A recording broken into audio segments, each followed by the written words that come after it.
evening halakas. Today we are going to be looking at the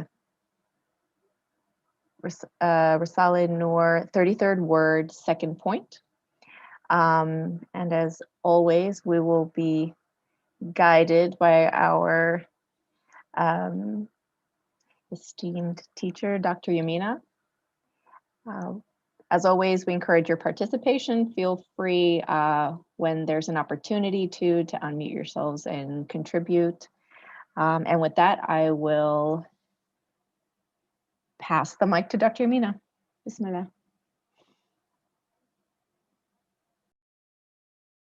Thank you, Zahra. أعوذ بالله السميع العليم من الشيطان الرجيم. بسم الله الرحمن الرحيم والصلاة والسلام على سيدنا محمد وعلى آله وصحبه أجمعين. Assalamu alaikum wa rahmatullahi ta'ala wa barakatuh. May Allah's peace and His endless mercy be upon, and His blessings be upon you all. So we're getting closer to the end of this long journey, these 33 windows on that ayah at the very beginning of this 33rd word that has 33 windows. And the ayah at the very beginning was that Allah telling us that there are signs onto God, onto getting to know God as our sustainer and the sustainer of all worlds. And these signs are everywhere in the horizon, in the world out there, and within ourselves. And so far, the 30 windows were about how everything is speaking about God and making Him known with His beautiful names and glorifying Him and testifying to His oneness and His being the source of all goodness and all perfection and all what we long for in this world and forever in the hereafter. And we also saw how to, as we testify their testimony, we start testifying ourselves and we start glorifying God by means of the glorification of everything else. So there was this, it was not just the world out there. The world out there started becoming, we started seeing the connection, not only the connection of everything, each part to everything else, but also how we part of the world and how we exist in interconnectivity with everything else. And as our awareness of this connectivity and how the true meaning and the true purpose of the creation, as we became more and more aware of that purpose and meaning, now this window is specifically about the role that the human self plays in this getting to know God, getting to know the meaning of our journey in this world, in this life. That when usually we take it for granted that we know the meaning of life, and we are all very busy. We wake up in the morning, we have schedules, and we just run, and we have lots of things to do. And we seldom pause and ask ourselves, so what? What am I running for? What am I doing all this for? Since at the end of the day, I don't know if I will be here tomorrow. There is no guarantee that I will wake up tomorrow. So what's the meaning of all this? And that's what's being revealed to us, and that's what we need divine guidance to reveal unto us the true meaning and purpose of our life, so that that purpose and meaning inshallah, eventually will be what guides all of our activities in this world here and now, because at the end of the day, we only have here and now. And so from the beginning, we learned that human being is a mirror to the beautiful divine names in different ways. And so in the first point, there were 3 aspects. And I think the last week we repeated we went through the first and second aspect, especially the second aspect, I think, again. But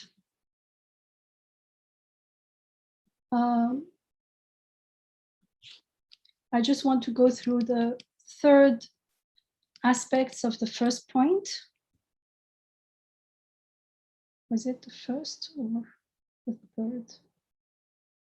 Yeah, the third aspect is that human being acts as a mirror to the divine names, and the imprints of which are upon him. So it's a little bit different than the first and second aspects. And how do we understand that? He says, for instance, the names of the most merciful and all compassionate, and through the way and through the fine way he's nurtured and raised, the name all generous and granter of favors display themselves. So it's not like we are doing something, but passively names are being reflected on us. We are made to grow up. We are made to look in a certain way. We are being taken care of. All that is also a way to manifest and reflect the beautiful names of God. And so he says, just as among the names, the divine names, al-Asma al-Husna, there is a greatest name, Ism al-A'zam, so too among the impresses of those names, like those names show themselves in all the creation. You look at the flower, there are many, many names you can see there. The giver of forms, of color, of shape, you can see any, especially living beings. And among all those impresses, if we take each being as an impress of the names of God, there is a greatest impress, and that is human being. Human being is where, like, all the names are concentrated and focused in a clearer way. And at the end, he says, "Oh, you who consider himself to be a true human being, read yourself. You may otherwise be either animal-like or inanimate. If you don't read the world, and if you can't even read yourself, then you would be like an inanimate or an animal-like. And this animal-like may feel like, isn't that a little bit too much?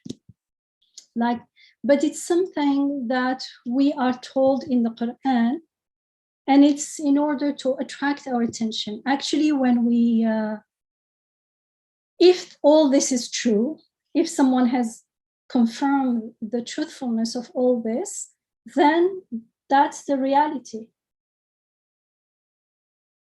That if you live missing the meaning and the significance of everything, then you are missing the purpose of being a human being, the purpose of being sent on this in this worldly life. So in Surah 7, Ayah 179 in Surah Al-A'raf, we are told we have destined for hell many of the jinn and people. Jinn of people are conscious beings who are therefore the purpose of life and the meaning of everything speaks to them, who have hearts with which they do not use for comprehension, and eyes they do not use for sight, and ears they do not use for hearing, They are like cattle.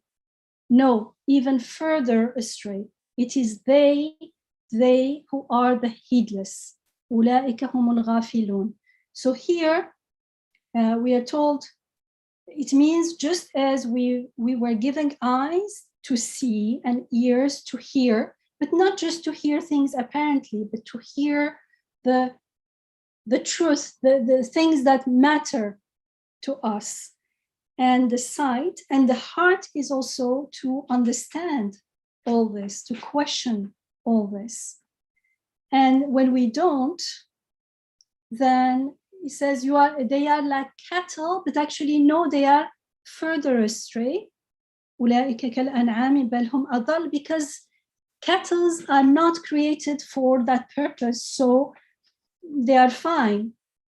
So actually, in a way, we become like cattle, but from another perspective, we become worse because we have the ability and we are not using it. And that's what ghafil means, heedless. And in Surah Al-Furqan, Surah 25, in ayah 43 and 44, we are told, have you seen the one who has taken his own desires as his God, the one who worships his own desires, lives for his own desires? Could you be responsible for him? Or do you think that most of them listen and use their reason? No, they are like cattle. No, they are even less conscious of the right way. So you see these expressions come from the Quran. So inshallah, today we'll look at the second point. Is there anyone who would read the second point, inshallah?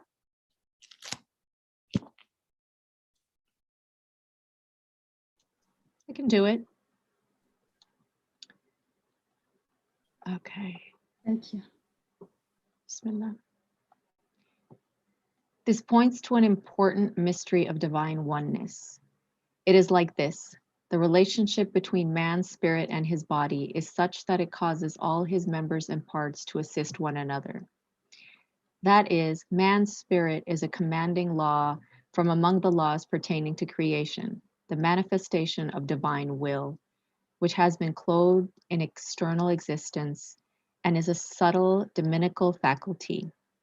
Thus, in administering the parts of the body and hearing their immaterial voices and seeing their needs, they do not form obstacles to one another, nor do they confuse the spirit. Near and far are the same in relation to the spirit. They do not veil one another.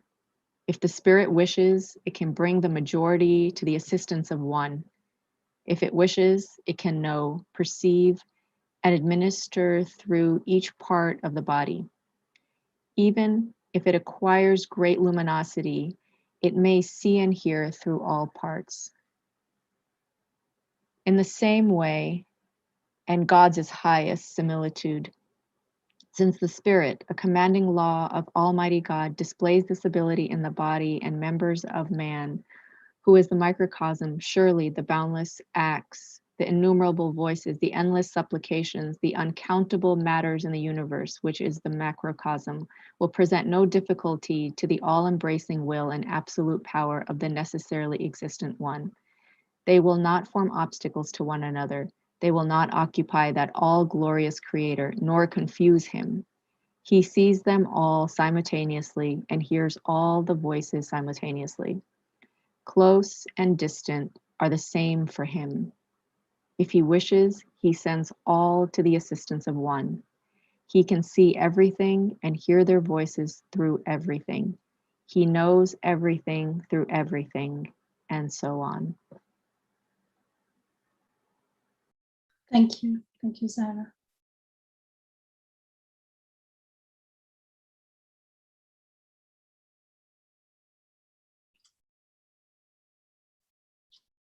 So this second point is a way for us to understand the mystery of divine oneness. And of course, we are going to realize it, confirm it to the extent that we live, we're aware ourselves. And here the spirit, sometimes translated as soul as well. The spirit is ruh. And in the Quran, in Surah 17, Surah Al-Isra, Ayah 85, we are told, and they ask you about the ruh. Say, the ruh, the spirit or the soul, is by the command of my Rabb, of my sustainer, and you have only been given a little knowledge. So this amr, it's a manifestation of divine will. The laws of creation are also manifestation of divine will. They are God's command, kun fayakun, be and it is. So here we told the relationship between the human spirit and his body is such that it causes all his members, all parts of the body to assist one another. And this is something that you need to experience for yourself. You can start with something very easy. You just look at your hands and you can decide to move one finger, and then you can decide to move all fingers, and they start moving, right? And usually we take that for granted, and we take it so much for granted that we never stop and pause and reflect on this connection. And so we're not aware of the connection, as if I want to move my hand and it moves, but how is it moving? And we know if there is no life, whatever, the body does not respond. So there is life, there is will, there is all that is our manifestations of the human gist, let's call it, it's called ruh in the Quran, right? The spirit. And it's a law, it's a divine law. Just like in the universe, there is a divine law. And just like everything else, like our emotions, our needs, our everything functions as a mirror-like, or as a unit of measurement. Here it's more like a unit of measurements in order to understand.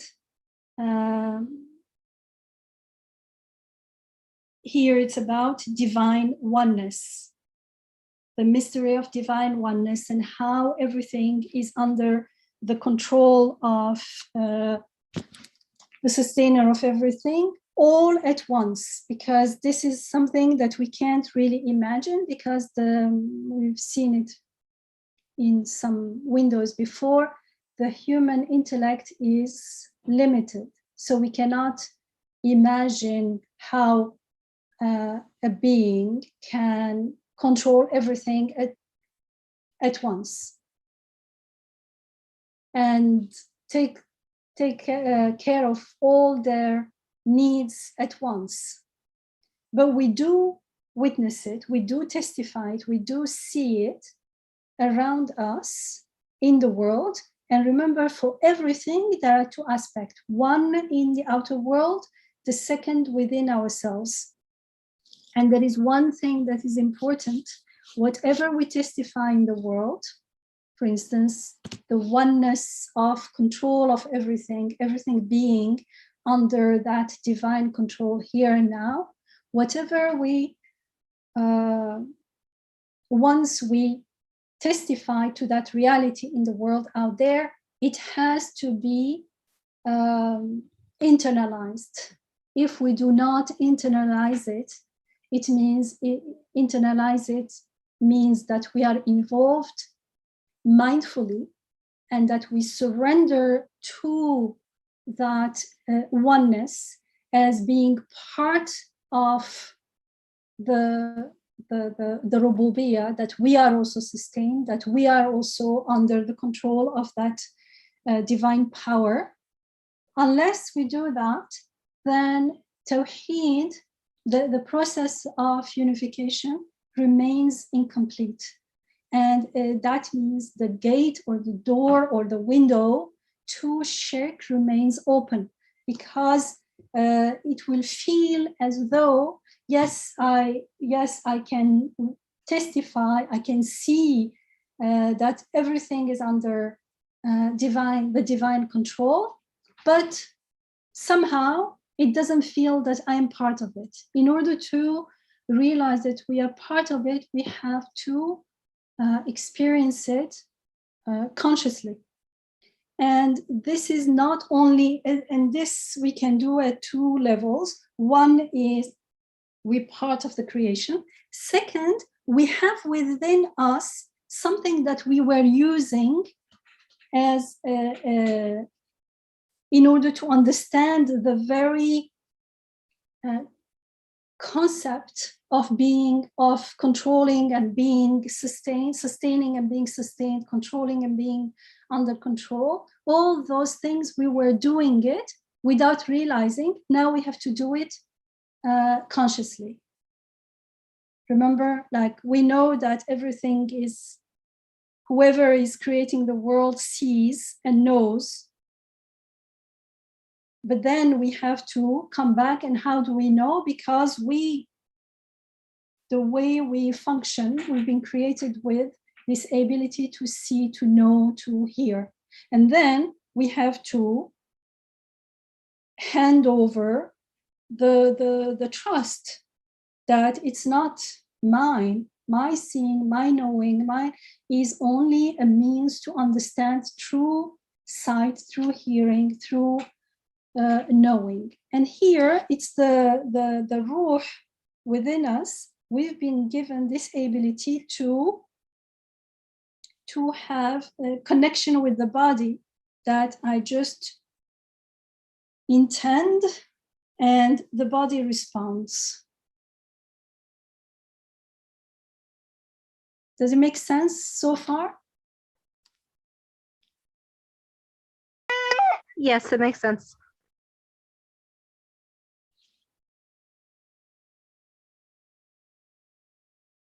So he's saying that is the human spirit, the ruh, is a commanding law from among the laws pertaining to creation, the manifestation of divine will. So divine will is manifesting within me as well, which has been clothed in external existence and is a subtle faculty, Rabbani faculty. And thus, in administrating the parts of the body and hearing their immaterial voices, you feel somewhere is itching. A mosquito, you sit in the patio, a mosquito bites you, and up, your hand goes there. It's like as if hearing that and going to help that part. And seeing their needs, they do not form obstacle to one another, nor do they confuse the spirit. It's not like if the mosquito bites are in more than one place, we don't get confused. Somehow we are made aware of each place specifically. And if you are putting an ointment or something, your hands know exactly, you don't have to see it, because you feel it. Near and far are the same in relation to the spirit. They do not veil one another. If the spirit wishes, it can bring the majority of the assistant of one to the assistant of one. And this is something that people learn to do consciously. If you have a part of the body that is unwell, so you learn to consciously call the whole body to go and to the help of that part.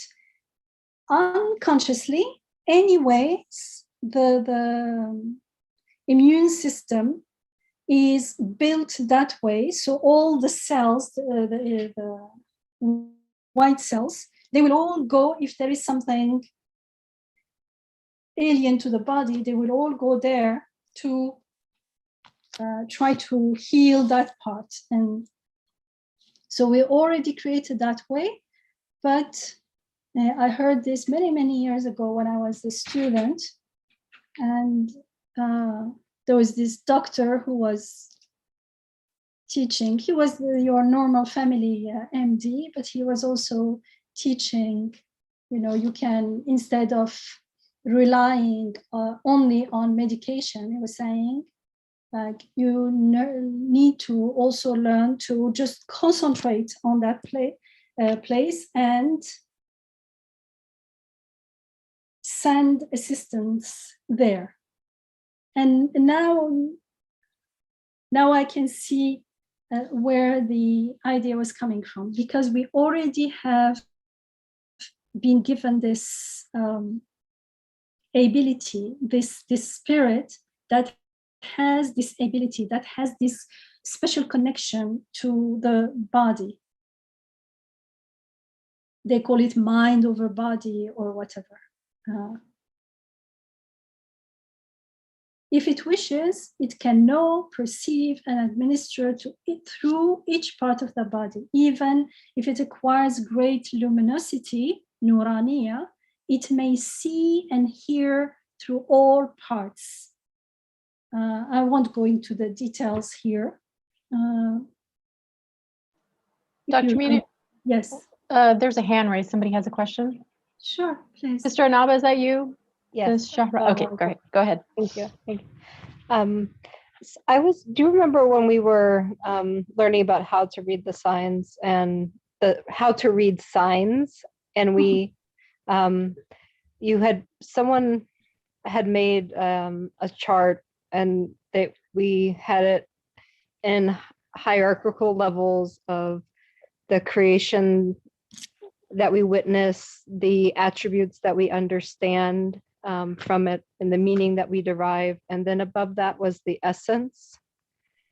And I'm wondering if although I know that what we can know of the spirit is so limited, but I'm wondering if we can know if the spirit is like the ayah that's closest to the essence. I don't have a good definition in my mind of what the essence means, but I can intuitively feel at least that it's the, it's the creator that's above all of the attributes and of everything that we understand. And he's the, the infinite that is of course beyond my understanding, but I feel the spiritual connection with it. And then my second question is, given that the spirit is free, although it's in control of the body, it's free of the body. Does it experience affliction in the way that the body can experience it? That's it. Those are my two questions. Thank you. For the first one, yes. The more we become aware, the more we start living from the soul, the ruh, the spirit. And the more we become aware that all the, let's say if we're on a journey of testifying and experiencing the beautiful names of God, then we realize that all these beautiful names pertain to one being, one source. Who that being is, we don't have access to that, because even the ruh ourselves, there is a limit, but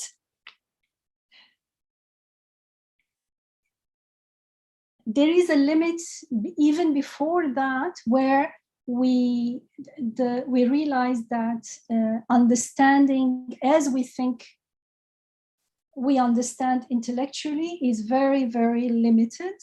And in that journey, we start understanding that most of our understanding is also based on experiencing, feeling, and that's where the heart is involved. And here we reach a point where it's beyond that. However, we know it's there, and that's the point of total submission, total surrender, prostration. That's why prostration is the position where we're closest to God, if we are prostrating consciously, or at least it is the position that is potentially the closest to God. If we prostrate not only physically, but with all our being, inshallah. For the second one, I am not sure I understood what you mean by is the ruh free of bodily affliction, because a lots of the pain that we go through are not pain that is inflicted on the body, right? It's not physical. It's not something that hurts us physically. It's Yes. through our understanding. Yes, go ahead. Right. Yes, exactly. So because that's what I think I'm coming to, I can attest to that in my own life experience, that even sometimes physical pain doesn't provoke any strong meaning in one's life. Sometimes something that doesn't have any physical pain at all inflicts a great pain that you can find in your heart. But I experience, like, it's the emotion is there, the sensation is there in the heart, but it's not like somebody came and hit me with a stick in the heart. It's like, it's a sort of visceral experience that seems to be connected to a higher place. So that's, I guess my question was, can the spirit become afflicted? And it's possible. It's related to the previous aspects. Mm-hmm.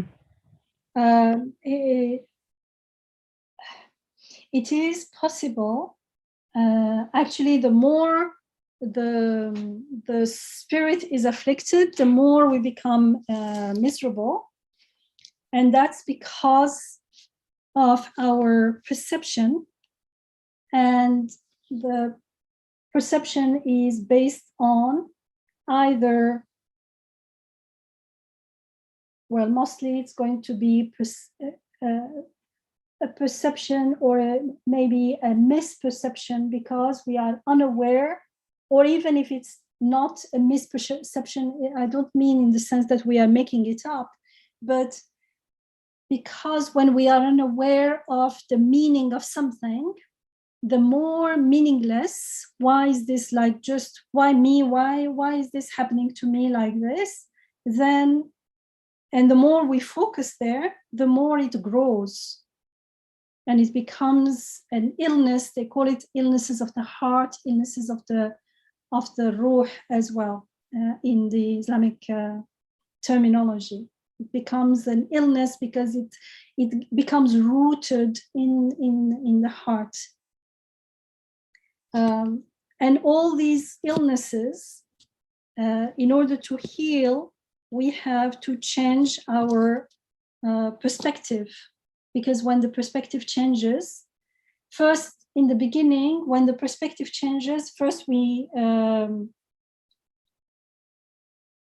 we start looking at things from a different angle, and also we're not inside, but we're out looking. And then that helps, because now the same pain is not in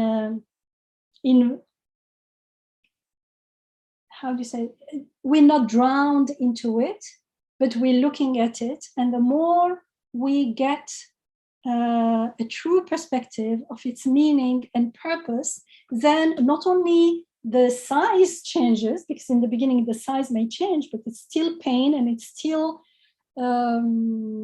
unbearable, and it's still, why should it even be there? It still doesn't make sense.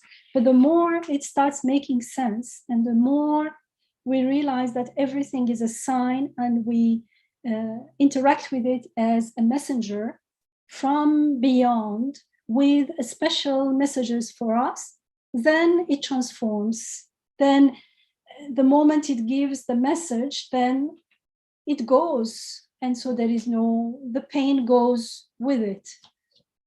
And what remains is something that pertains not only to this world, but to everlastingness, to the divine, to the beautiful names of God, meanings that bring much joy and hope and peace and fulfillment to the spirit and to the heart. And so even if there is a physical pain involved, either it's not there anymore, or it's there, but it's not our focus anymore. And so it's not as painful as it is when we focus on it, plus it has no meaning. I'm saying this because I know that also there are people who work on, for instance, healing, using this ability of the spirit over the connectivity, and the ability of the hierarchy of the spirit over the body. So in a way, we can see the spirit as a driver. So if the car is not functioning very well, what can the driver do? But some people realize that it's not only a driver, but the driver is also a good mechanic. Well, it's not a good example because it's mechanical. In fact, there is no mechanical thing, because the ruh is a direct law from God. Each human being is a special law from God, special amr.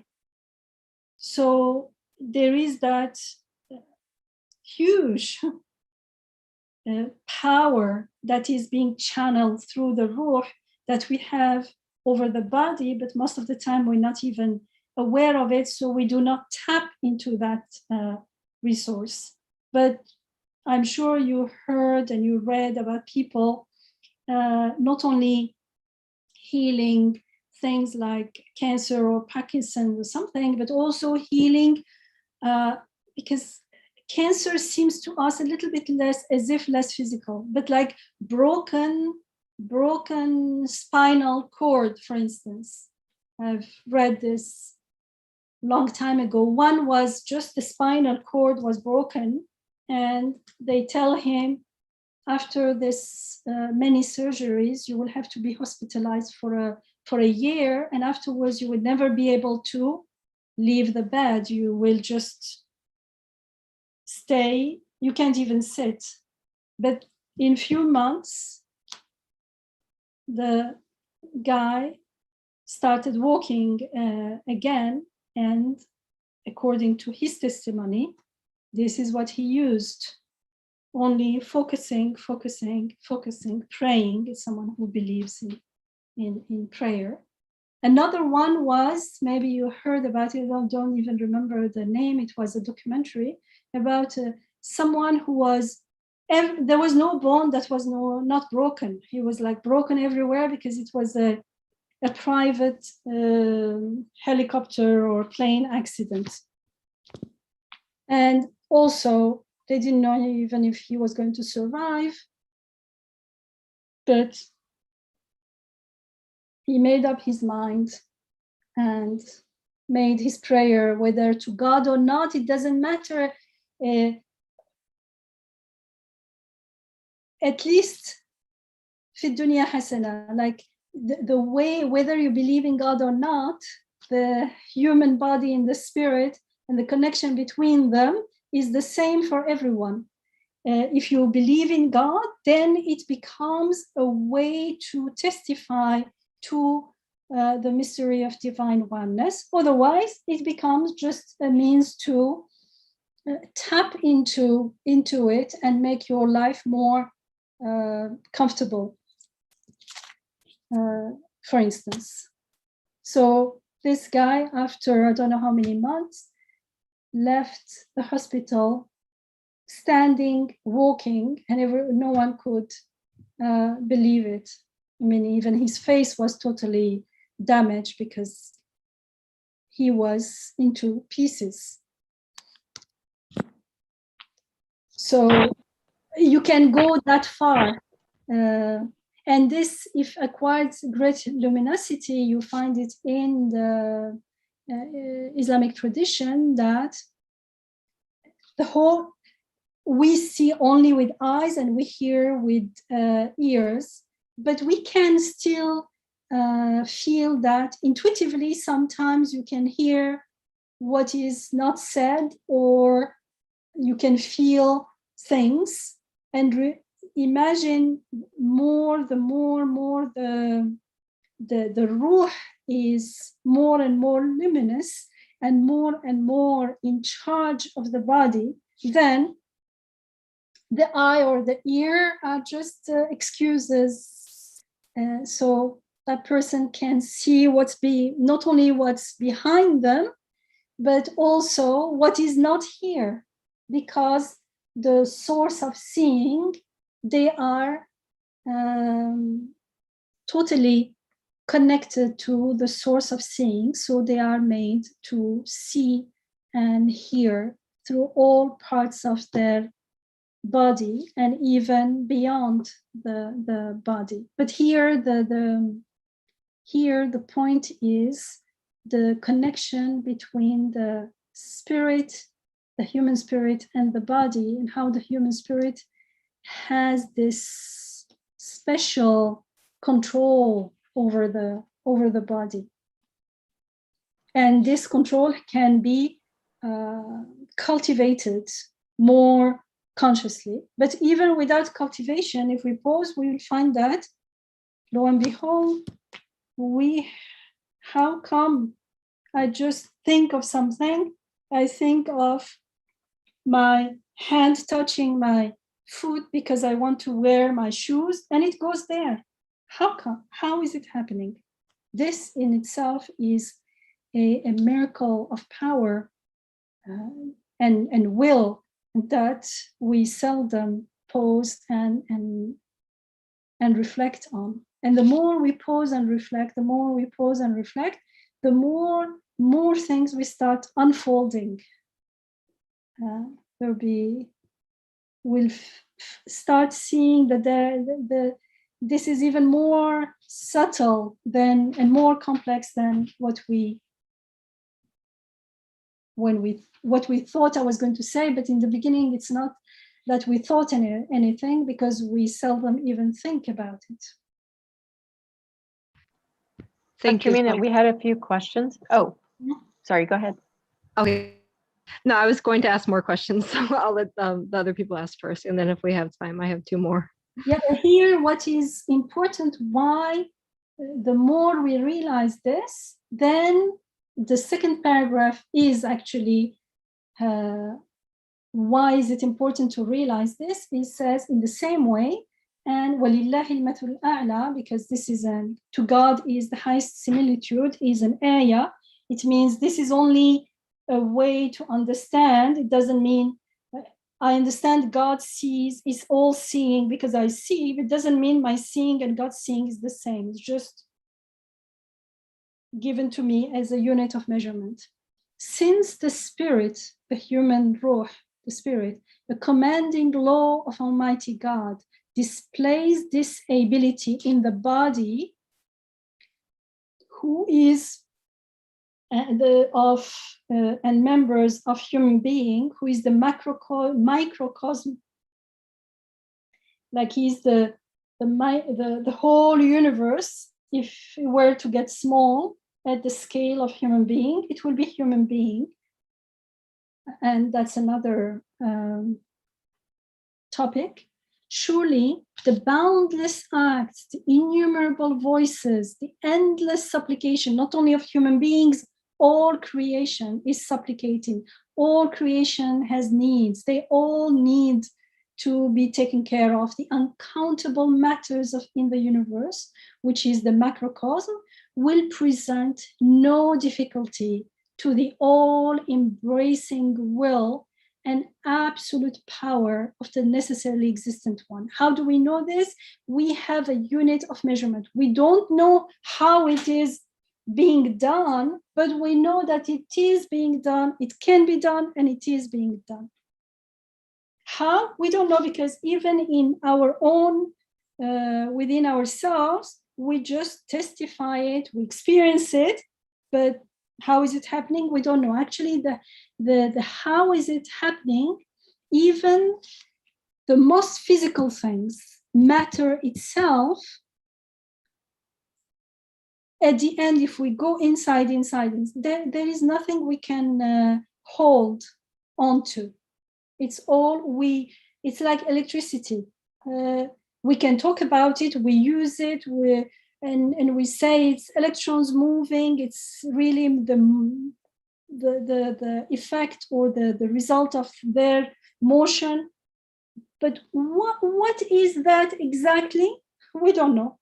We can only know things by their consequences, by their how they behave at the end, and how we use them and interact with them. This is true not only for the spirit, but for the most physical things. If you go into the most physical things, you will find that it is the energy. What is energy? It's vibration. What's vibration? It's motion. Okay, so someone is doing something. Someone is making everything vibrate, is making everything stay as it is. That's our limit. That's where we prostrate. When we are not aware, we think we know, we think we understood, we put names, and those names becomes like idols, as it says in the Quran. Those are only names that you and your forefathers created. We say, what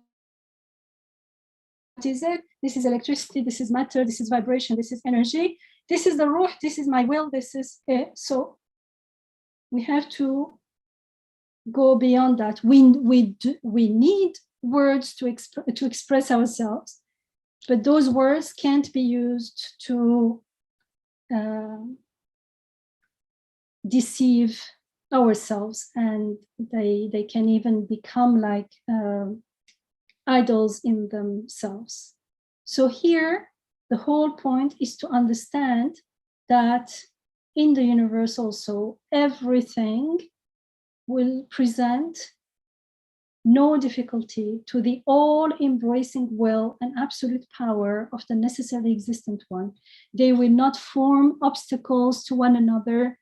They will not occupy, or they do not occupy, that all glorious creator. They do not confuse him. He sees them all simultaneously, hears them all voices at the same time. There's no time for him, as far as we're concerned.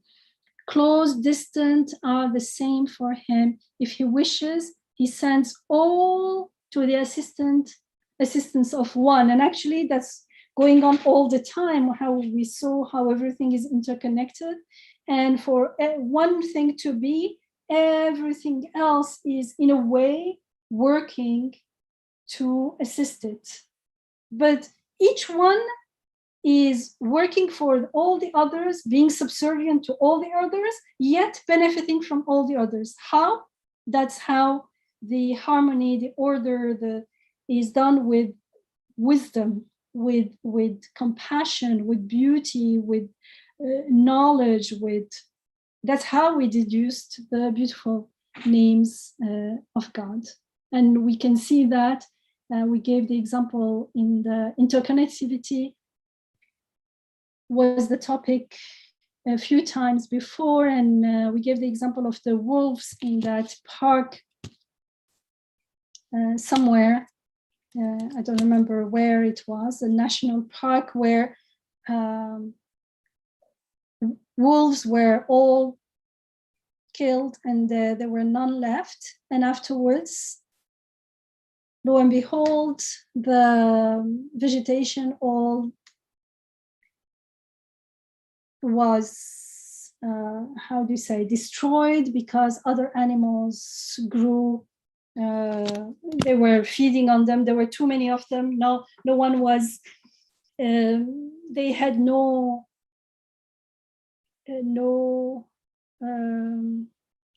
wolves to feed on them. So not only the number was huge, so there was no vegetation left, but also when there are wolves, they have to run away to certain places to hide. And now, since they didn't have to hide, they also ate all or destroyed or whatever the vegetation along the river. And so there was no river. The river was not protected. The river also disappeared. There were no other animals and birds and everything. So everything is interconnected. So they brought a small number of wolves, and in few years, everything came back to how it was before. Subhanallah. The balance is so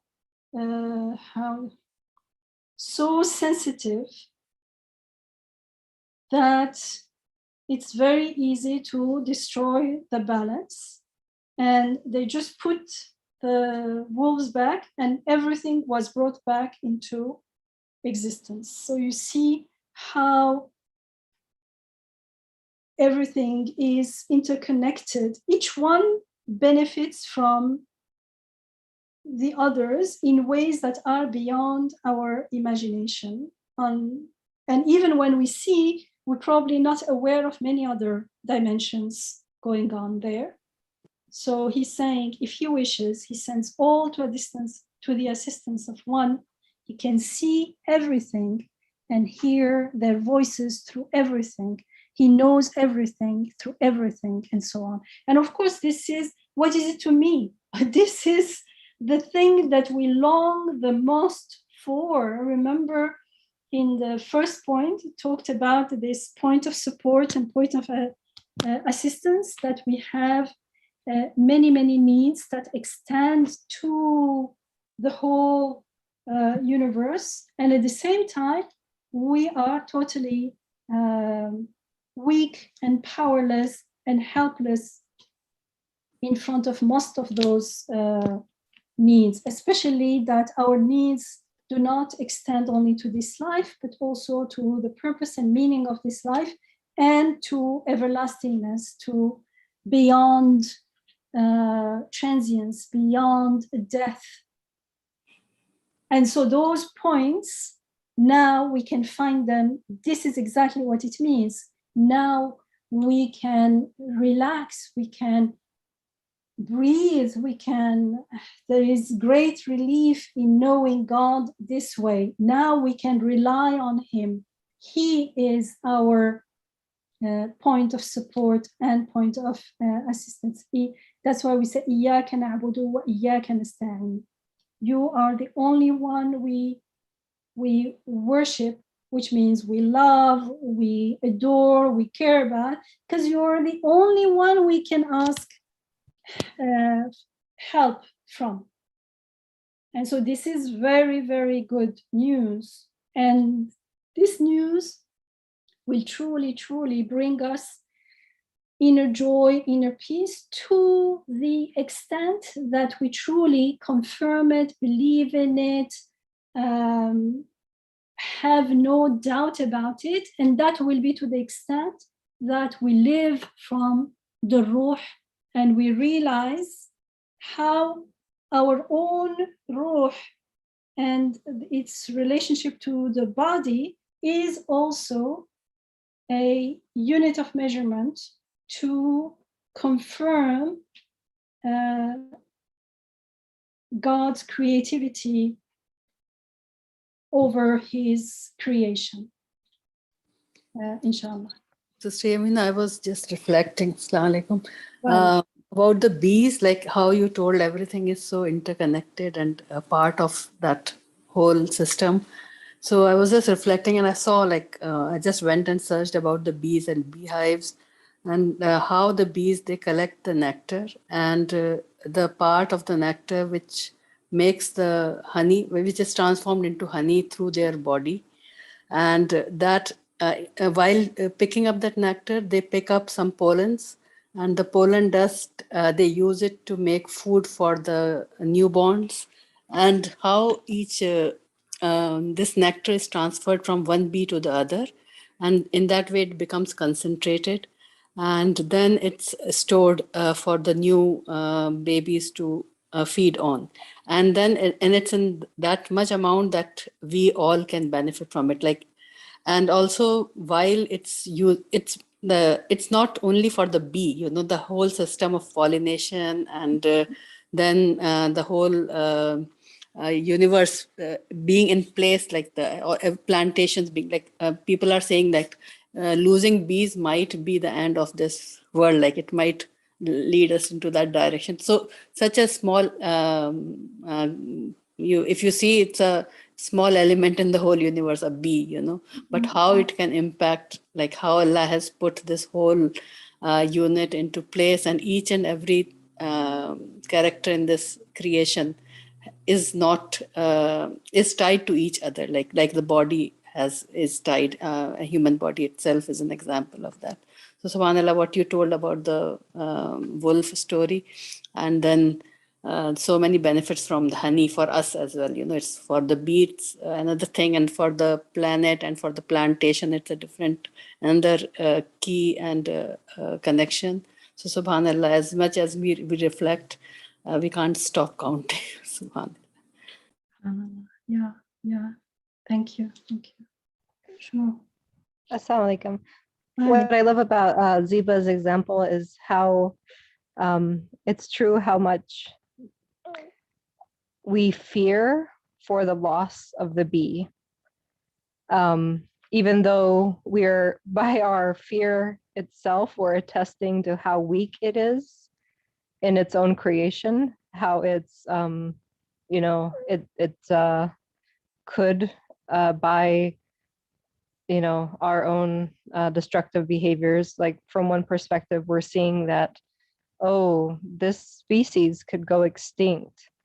And so we're seeing that it doesn't, even though we both at the same time acknowledge how much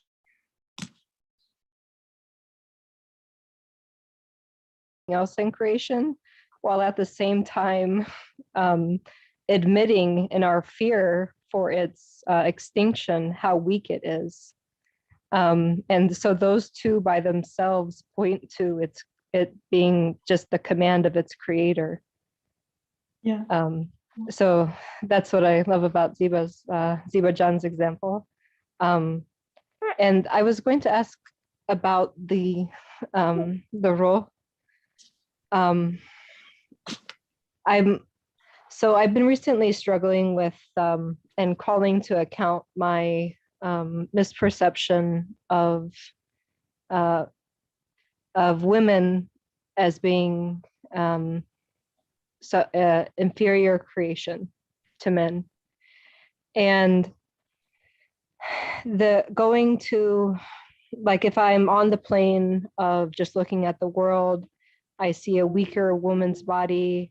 I see, although men can be violated, I see women being more at risk in this regard, and just more viable in this regard.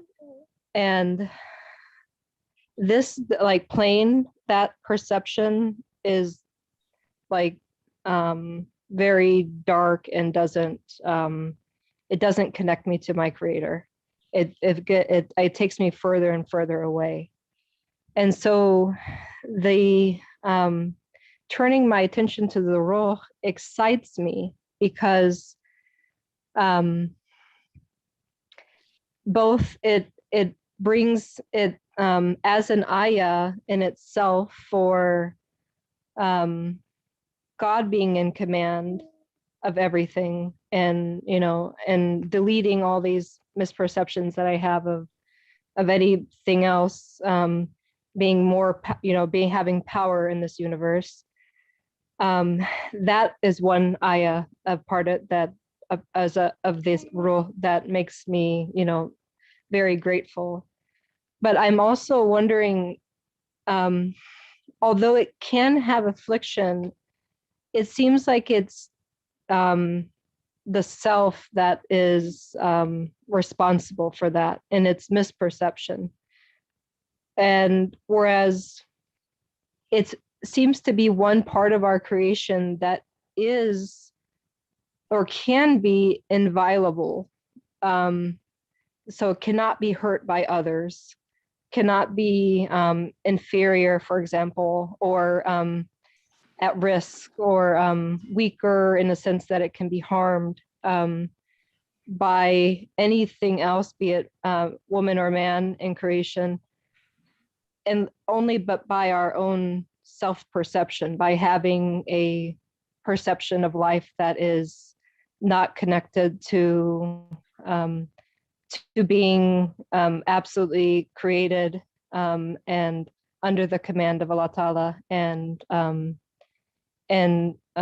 going back to the description of the circle of Tawheed, knowing that that it's not doing anything by itself, but is under his, is being made to witness and being made to command the body. And this makes me, I'm on the verge of feeling very free, because if this is true, that it's only the self that is responsible for like misperceptions at the level of the ruh, then this is great freedom from any perceived affliction from the world, because it's in forming that deep relationship where you can like finally like break down all those idols of and the misperceptions of anything other than beauty and goodness and safety coming from your Lord. It feels it's such a safe place to be in this world, and it feels like a safe, strong,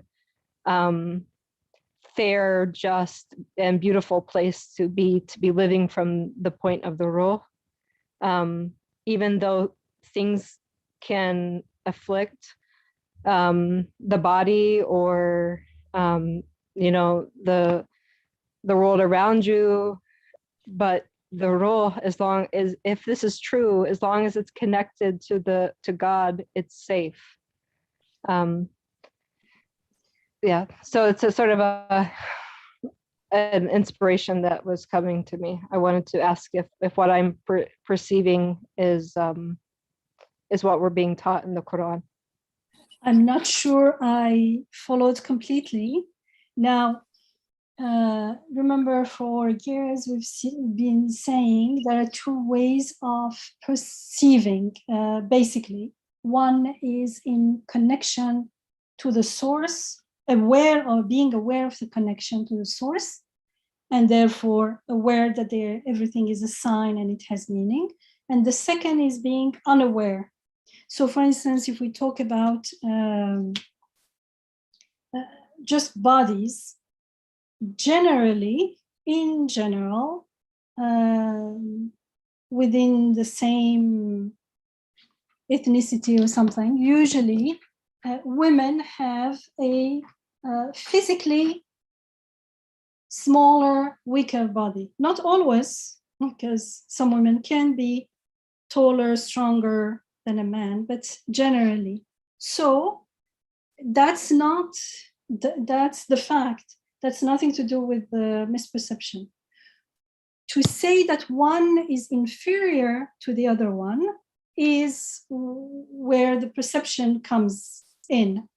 And once we say inferior, then with it comes feelings of victimhood, and then disempowerment, and either compensating in ways that are not beneficial, unhealthy ways, but it is a fact that generally women's body is weaker. So someone can say women have more resilience usually. Whatever we say, if you think resilience is good, then whether you're a man or a woman, whatever your capital is at the beginning, whether you're born in a wealthy family or in a poor family, wherever you start, it's up to us to take the next step. And we can take a step out of fear and out of spite or out of resentment and work hard and maybe become resilient, or maybe go and practice some sports and become physically stronger. Or we can take steps from a place of surrender, a place of peace, not out of so the whole process becomes an enjoyable process, a process of ubudiyya, a process of getting closer to God, a process of getting to know or tapping into the source of all the beautiful names through our own working. Because if we say someone is, you may believe that strength is better. So either you go and get stronger there, or strength doesn't have to be only physical. It can be a strength of character, a strength, emotional strength.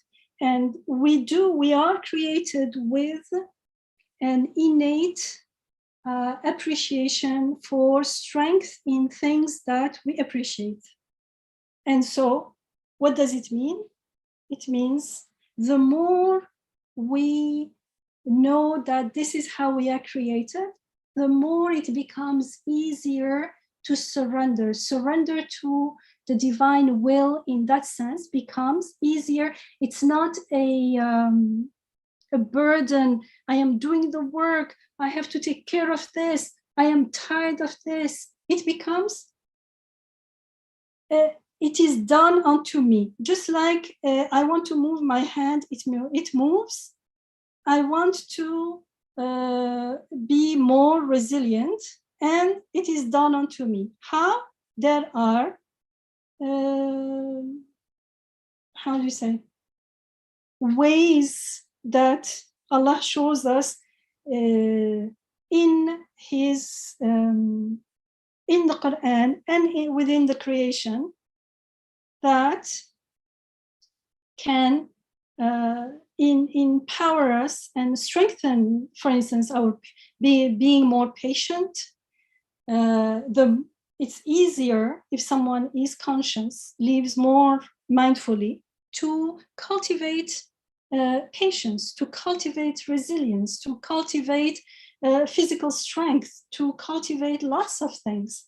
And it becomes things that we thought were not possible, because what we say we can't, we can't. And when we say we can, we can. It depends on our dua, our prayer. And it's the Qudsi hadith says, أَنَا عِنْدَ ظَنِّ عَبْدِي بِي. I am as my worshipper, my servant thinks of me. So in a way, yes, but there are also facts, and the way, I guess I want to emphasize that when we are mindful of our connection to God and our powerlessness and needs, then this is very empowering, because now we can ask for our needs to be done unto us. So when I am doing the same thing, when I am patient, when I am cleaning or working or walking or doing whatever it takes, instead of doing it and complaining, doing it and feeling it's a huge burden, or not doing it because that's it, I don't have the patience anymore. Now I start doing it, not doing it. I start observing and experiencing and tasting how it is being done unto me. I am testifying that it is being done unto me. So there is huge empowerment, because it can be misunderstood as if, okay, we are all powerless and this, and go and sleep. That's not how the Prophet and the peace be upon him and all the prophets that we know through the Quran and the companions worked. They were much more, how we are told, Sayyidul Qawmi Khadimahum, the master, or the how do you say? Yeah. The higher you want to be, the more serving you are. So service, leader. Service is a huge business. Serving is what takes us in practice, what takes us out of the ego, because I could be saying this, but actually it's not coming from the ruh, it's not coming from the heart. I could say the same thing, and I'm unaware that it's coming from my ego, and I'm using it for my ego. Because you remember, ghafla is that I am unaware. So to make sure, always serving aims that are bigger than myself. It can start in the family. Not everyone is going to serve the whole community. For many, it could be they start serving in their family. And the easier and the more content and the more you celebrate and the more you enjoy how Allah's strength and Allah's blessings are coming through you to in your home, then in your neighborhood, in your other people. It could be something physical, like cooking or cleaning or washing the child or something, or it could be something like good word, or anything physical or non-physical. You start becoming that mindful, conscious mirror, or that channel, and you are aware that you are being a channel. So the nothing feels heavy, nothing feels like a burden. You're enjoying it, and you're enjoying it haqq al-yaqeen, even more than the one who is receiving, because it's coming through you. That's the highest form of testifying, and it's very empowering. And that's why, and it takes us out of our little self-absorbed world. So service, and that's why if we have children, I wish I knew that before, always take them, help others, so the more they interact, they help, of course not forcing them, because then it doesn't fulfill but if they can be part of that, the more we serve others, first we gain that perspective that I was talking about, that I thought I had all these problems, but people have all this, and I realized that I have more blessings and I was not even aware of it. So my humility increases. And I find out that no, I have actually extras. I can help others, whether physical or non-physical. And then this is the perspective. And then the meaning of all that, and you can share the meaning with others. And the more we serve others, the more there is barakah, there is blessings. Allah takes us out of our ego, because how do we know we are not still staying inside our little bubble? Only when we are willing to share with others. This is emphasized in the Quran. That's why sadaqah, sadaqah, sadaqah. Charity, and charity involves others. You have to give to others, and charity is not only money and wealth, but all kinds of things. And charity starts in our own home, and it spreads. So I just wanted to emphasize that there is empowerment in this, being aware of our helplessness and our neediness, because now they become the means to find that point of support and point of assistance, to find the source of everything. So now I can ask, and it is given, and it is done unto us. And so our, for me personally, the attitudes start changing. You're looking, there is a work to be done, you're looking forward to it, how it's going to unfold through me. But before it was like, oh my God, where delay, because it feels like I have to do this again. It's like a big burden. Where shall I start? I don't want to even start it. But when you start with, how is it going to unfold?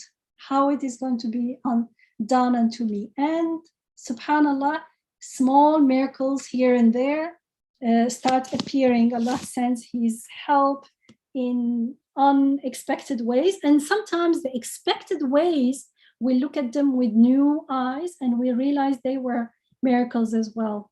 And when I think of miracle, I think of Maha. She is my miracle body, and we remind each other of looking for miracles here and there. Maybe Maha one day can have a miracle, how do you call it, retreat. And we did have a retreat once with Maha and someone else. And subhanallah, our days were full of miracles, because the intention was to look for miracles. And we were reminding ourselves and looking at each other, and subhanallah, tabarakallah, masha'Allah. It was, life becomes really, really worth it, and really, really exciting. And we don't have to go, how do you say, on a journey around the globe. Even if in your own home, every day is a new adventure, a new experience, inshallah. Thank you so much.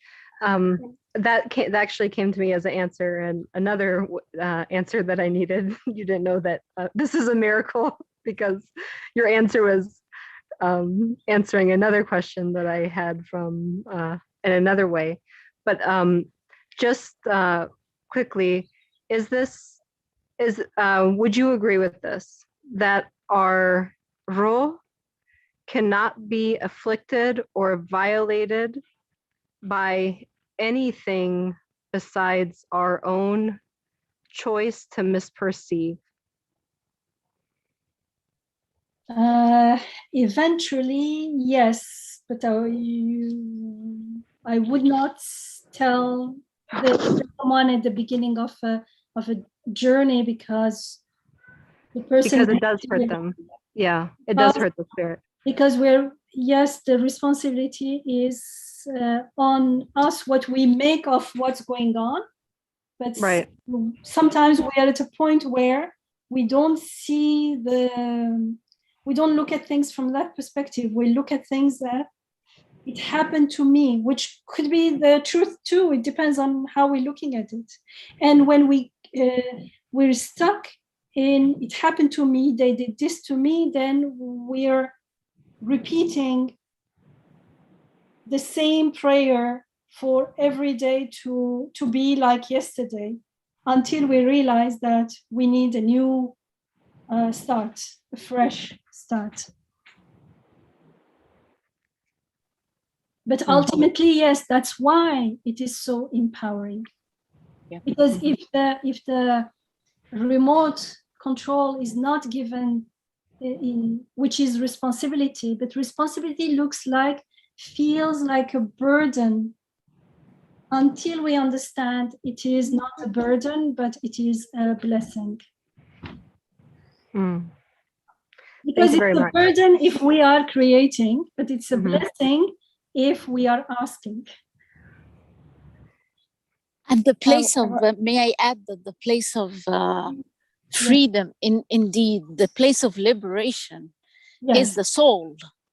Yes. So I have always, when I realized this, and when I would speak about this in public engagements and public areas and so forth, that, for example, I'm asked a lot, I'm perceived as a feminist. At some point I was, and then I became a post-feminist.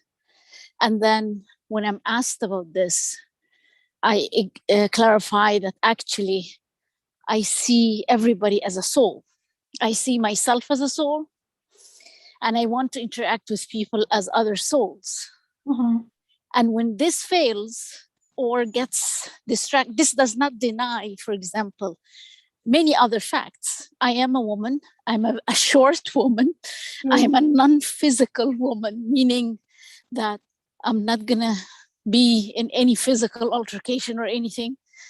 This doesn't deny any of the facts that I have other physical characteristics or weaknesses or whatever. But I actually walk the earth. You know that Quranic phrase of how we walk the earth? Yes. Believers, in addition to Siru, the people who walk the earth with hawn, they are not dominating or aggressive. Oh, I see. Yes. So I had decided this long time ago. I asked myself, how do I want to walk the earth? How do I want to live? How do I want to exist?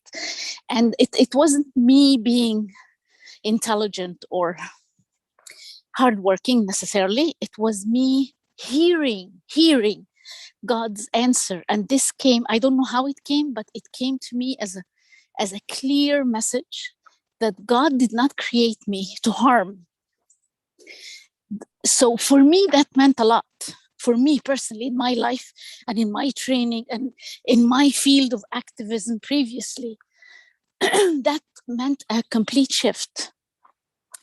So I'm clear inside of me, spiritually at my core, as to what or who or why I am. Now, does this have impact on other things? Absolutely. Am I always aware of this impact? No. Can I pinpoint and define, who did what, why, where, when? No. But I know I have to stay clear within me in the core of my purpose and how and where and why. And this will carry on. So as a soul, this is very liberating for me. It is liberating for everyone. For everyone. So this is, I realized then this is where we need to start. This is where we need to return. And this is where we need to remind. So I work, I'm in touch and I work with a lot of people who've gone through severe experiences of various degrees of trauma or injustice or pain. I start with the soul because I learned and Allah guided me that this is the place of wholeness.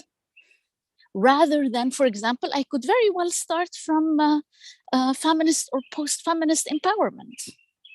I found that actually when you start with the soul, you empower every aspect of the person, whether they, whether they're female or male, because I work sometimes with incarcerated brothers, and I also work with raped brothers, men who have been sexually abused as children. So we start with the soul, and this is where we can unviolable, the sacred part of us that we are told God breathed. Absolutely. This is the point I was going to make. So the body has been violated. Sometimes the home has been violated. Sometimes the whole family. Sometimes the whole community. Communities at war. There are communities who've been devastated, and so violation can happen on a physical level, on a sociological level, on financial, all kinds of levels. But where you can touch is the soul, not because it's never been afflicted in Abba, or and I don't know if Sister Noor joined us, not because the soul never experiences affliction, but because the soul is a different creation. It is the breath of God.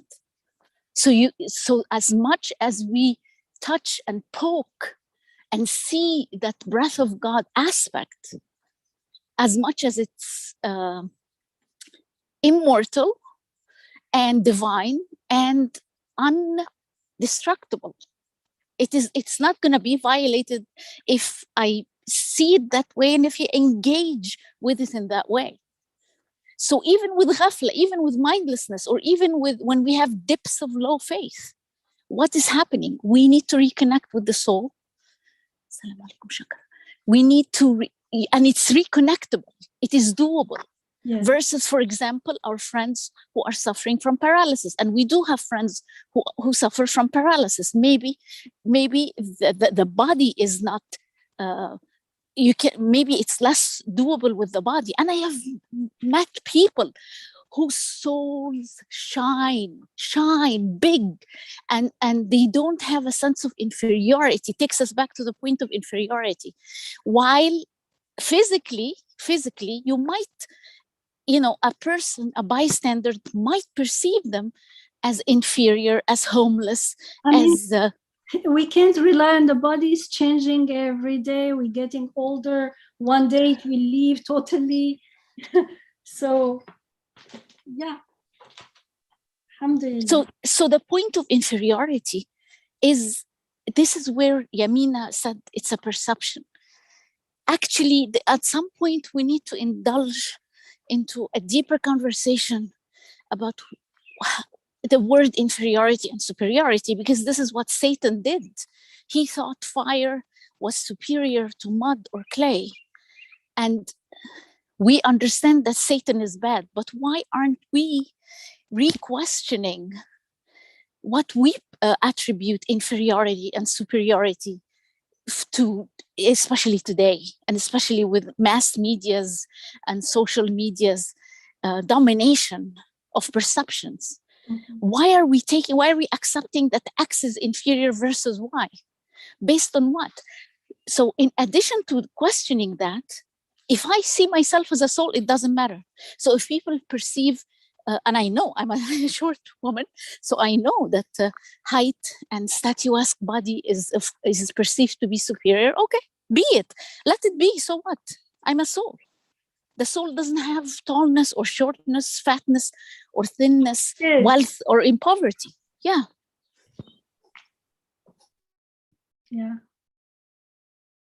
If you, thank you, Maha. Assalamu alaikum, Dr. Yamina, Maha, everybody. Yes.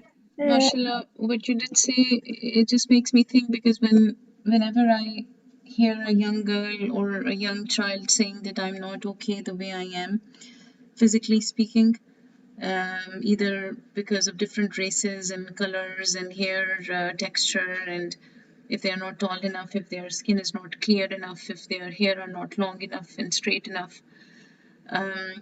What does it have to say with how we are conditioned in our cultures to disrespect that Allah Ta'ala created me the way He created, and I'm good the way I am. The other day, a friend of mine shared with me that she ended up getting Botox injections because she's in mid-40s and she thought that this is something that will make her feel better about herself. And then on the other side, you see, because we are all connected as one roof, now with the experiences that I've had many times shared here, my view of the world is totally switched and different. That if there is somebody suffering in Yemen or Syria or Kashmir or Palestine, that woman is much more stronger, much more prettier, much more deeper than I am, because she is still able to say Alhamdulillah despite what she's going through. But in the cultures of abundance and material wealth, we have lost sense of the fact that I have a limb, I have eyelashes, I have vision, I have the ability to go to the bathroom on my own. I'm not in need of a wheelchair. Or the other perspective, when people who are differently able, they are looked still today, looked in a different, you can feel it in people's eyes. There is a constant second head turning gesture that, oh, this doesn't look normal, this doesn't feel typical, this person has some deformity, or they have some. So many people hide their children with autism still, and they say that, and Allah Ta'ala clearly said in Quran that I fashion people the way I want. It's my will. I give children to somebody or not give children to somebody, it's my will. Accepting that as a part of Abudiyat, Dr. Yamina, that you always advise us to reflect on, it's hard. But at the same time, recognizing that there is this depth that Allah Ta'ala has blessed people with, that their spirit can take care of a child for 10, 20 years, as a differently abled child, as a sick child, as an ill child. It has just made me so much. There are times when I just sit there and I say, thank you, Allah, that the kids that I know in my life, they are well and healthy and well fed and looked after. And a prayer goes out to everybody out there who might have issues with taking care of kids and not realizing that that they are not well, or they're ignored, or they are deliberately being harmed. So I don't think that if we reach this level of understanding, then these petty things about self image or self desire to modify ourselves will go away. It won't be something that people can people ideally shouldn't pay attention to that, because these are things that can just be they can just be too unnecessary. And I think these couple of paragraphs are really making sense to me again, that, you know, despite what we might have as true legitimate reasons to feel a little bit worried about our health, the superficiality should not even matter. Jazakallah khair. Thank you so much for today's lecture. Thank you, Syra. Syra, mashallah. Dr. Oh, sorry, go ahead. I think I see a hand. Zahra, are you following? Was it Iqbal? Yes, there were some hands. I just wanted to also bring our attention, because I know Maghrib is Yes. coming up for many people. So yeah, I didn't know if you wanted to continue taking questions or if you wanted to take a pause. Short, and we will leave it to next week, inshallah. But Iqbal has been, and then maybe Alia. And yes, Assalamu alaikum wa rahmatullahi ta'ala wa barakatuh. This is my first time with you in this group, and thank you, Sister Ziba and Alia, for introducing me to this group. And I was moving around, and I just want to say that this subject of ruh and soul is very deep. I'm personally struggling with procrastination with Fajr prayer, and it's symptomatic for me because despite what I do, the intentions, the setting up alarms, waking up even and going back, there is somehow a reluctance of surrendering, or maybe this nafs and ruh and qalb, the whole thing. And I'm looking for advice to see that how does kind of, how do you explain it, doctor?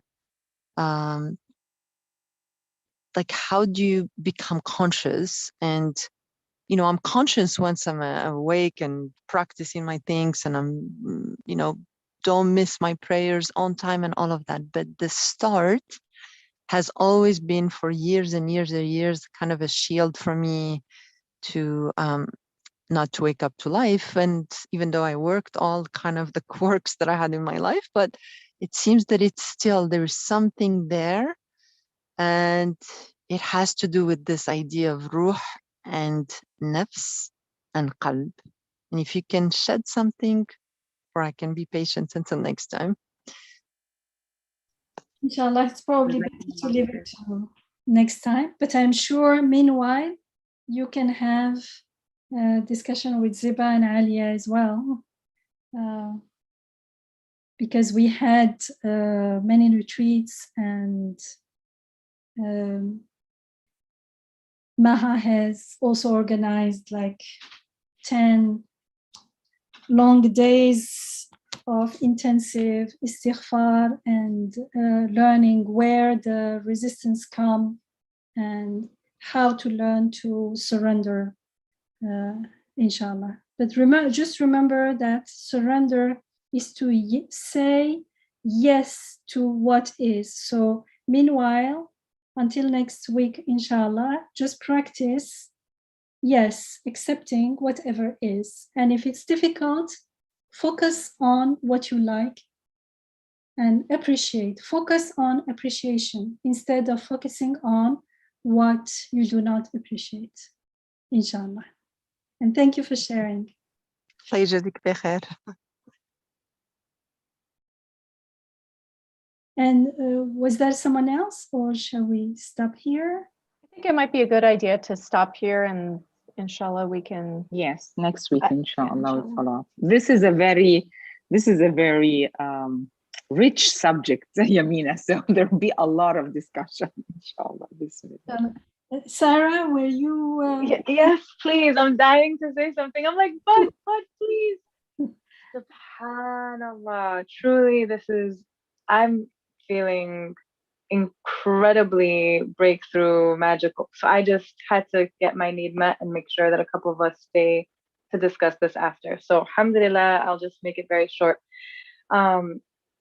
This commanding spirit to keep us very focused on the main window of this window. It's a very strong, I feel like it's a climactic point of our windows. And it's a huge magical discovery of the truth of who we are and who we're always connected to. And I can share one example that came from my personal life, and then another example. I was sleeping, I'm a heavy sleeper. And suddenly, it was like 3 a.m., I was completely waken up in a very calm way to see my small human 2-year-old sleep climbing on the window. And I've never known him to be a sleepwalker or climber or anything like that. At this time, my eyes were opened, and my eyes were literally directed towards the window, which I had no idea this would ever happen. To see him climbing and standing up on the window, and my arms literally just grabbed his little body, positioned him back in the bed, and he went back to sleep, and so did I. And then it wasn't until the morning that I processed what happened. So there's no way that I could see or hear. I couldn't see or hear. In fact, he was the most silent he ever was. Just, I have no idea how this whole thing happened, but it points to an all-seeing, all-hearing, and all-knowing one who, through my eyes and through my hands and through my being, very quickly attended to the small human being who needed to be attended to, and then put us both back to sleep. And it reminds me of, there's a group of Muslims called global deaf Muslims, and they're deaf Muslims that are gaining access to Islam through a long journey. So through close friendships and service with them, I asked, like, how is it possible that you have children? Like, how is it possible that you're deaf and your newborns are crying throughout the night and you don't have an alarm to wake you? Like, how do you not hear, you know? And subhanallah, like he just laughed. Like he literally just laughed. And they said, no, we're waking up. When the baby needs us, we are waking up. We think hearing is only with like sound. Right. Allahu Akbar. Like Allahu Akbar. see, but they don't see with light or with, like we do. They see in different ways. He is the seer. He makes us see. Subhanallah. Which points to my seeing and my hearing and my knowing have nothing to do with my body, because I was completely asleep and I was waken up, and I'm usually completely unfunctional waking up. Like, so to be able to, anyway, so I was totally moved. So to know that there is a, just to be brief, but a commanding, all-powerful being powering my body through this soul that I can just lean back on to do things that need to be done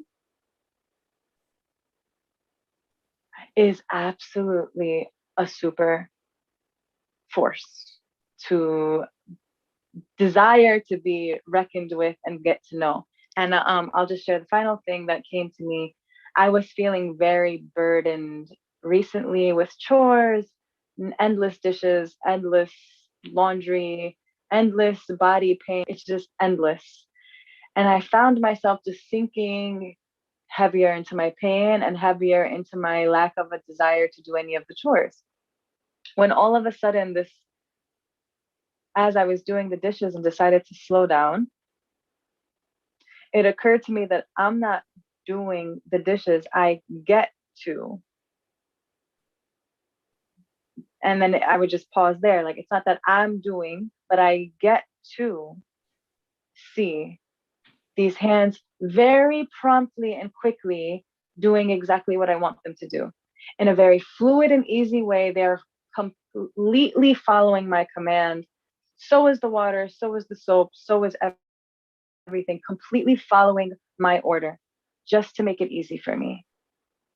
It's not that I have to, but I get to. And that was a total shift of my attitude that immediately led to gratitude and istighfar. So how could I have not seen that? So inshallah, I'm excited for next week to do the homework actually for this week and really sit with this reality, because a lot of us are really enslaved and incredibly burdened by our, like Inaba was saying, afflicted thought patterns and behavioral patterns that are often not interrupted with the question as to what exactly is really happening. But when we take these little examples, we see that there is an infinite power that is actually commanding our being to be. So I cannot believe how exciting this is to tap into, because you're right, people are healing through non-touch, strictly energetically, and it's completely been sold and bought by mainstream that this is actually a very effective way of healing energetically. But you're right, energy means vibration, which means motion, which means someone is doing something. So subhanallah, there's someone that I'm connected to in this very moment. That, not even that I'm connected to, because that seems so watered down, but that is actually powering me, that hears, sees, knows, and does, that I'm completely mindless of. And if I became mindful of this being, then that is the one that would actually take control over all things that need to be done. So instead of how am I going to do this, I'm excited to try for the week That's the last week's our longing for that infinite power and infinite help. Alhamdulillah. Thank you. Thank you, Sarah. Alhamdulillah, alhamdulillah. Thank you, alhamdulillah. Thank you, everyone. سبحانك لا علم لنا إلا ما علمتنا إنك أنت العليم الحكيم وآخر دعواهم أن الحمد لله رب العالمين. اللهم أرنا الحق حقا وارزقنا اتباعه وارنا الباطل باطلا وارزقنا اجتنابه آمين. والحمد لله رب العالمين والصلاة والسلام على سيد المرسلين وعلى آله وصحبه أجمعين. السلام عليكم ورحمة الله تعالى وبركاته. Inshallah, we'll meet next week, and meanwhile, let's become more and more aware of how at least of the connection between the ruh and our body. Inshallah, let's just observe it, reflect upon it, and the more we'll reflect, we will feel very grateful. Yeah, and the more grateful we are, the more we will vibrate in alignment with the vibration of that power and that rahmah that is everywhere in the creation. Inshallah. Jazakallah khair, Dr. Yamina. Thank you, everybody, for joining us, and see you next week, inshallah. Inshallah. Assalamu alaikum. Salam wa rahmatullahi wa barakatuh. السلام عليكم جزاك الله خير.